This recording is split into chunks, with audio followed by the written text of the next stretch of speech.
যাদের পার্টি মনে করেছে সিইসি বিজেপির হাইয়েস্ট। জেপি নাড্ডা চেয়ার করেন, প্রধানমন্ত্রী থাকেন, অমিত শাহজি থাকেন, রাজনাথ সিংজি থাকেন।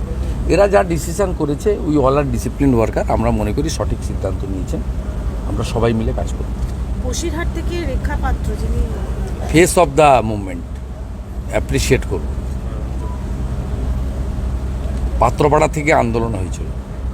পশ্চিমবাংলার নারীদের ইজ্জত লুণ্ঠনকারী তৃণমূল এবং তার যে শাহজাহান কোম্পানি, তাকে বার্তা দিয়েছে দল, এবং উনি হচ্ছেন ফেস অফ দ্য মুভমেন্ট। অনেকেই করেছেন, কিন্তু একটা সিম্বলিক ফেস থাকে। দুজনকে তো দাঁড় করানো যায় না, পাঁচজনকেও যায় না। মুভমেন্ট একা হয়নি, অনেকে মিলে করেছে, কিন্তু ভালো করেছে। এবং সবচেয়ে বড় কথা হচ্ছে দলিত পরিবারের মহিলা, একেবারে ফিশারম্যান কমিউনিটি থেকে, পৌণ্ড ক্ষত্রিয় থেকে আসছেন, এবং রিমোট এলাকা থেকে। এটা ভারতীয় জনতা পার্টিতেই সম্ভব। দিলীপদার সঙ্গে কথা বলেই মনে হয় পার্টি সিদ্ধান্ত নিয়েছে। আমি ওয়েলকাম করছি। দিলীপদা রাজ্যের নেতা, 42টা কেন্দ্রের মধ্যে SC ST রিজার্ভ ছাড়া যেখানেই দিলীপ ঘোষ দাঁড়াবে সেখানেই জিতবে। He is the leader.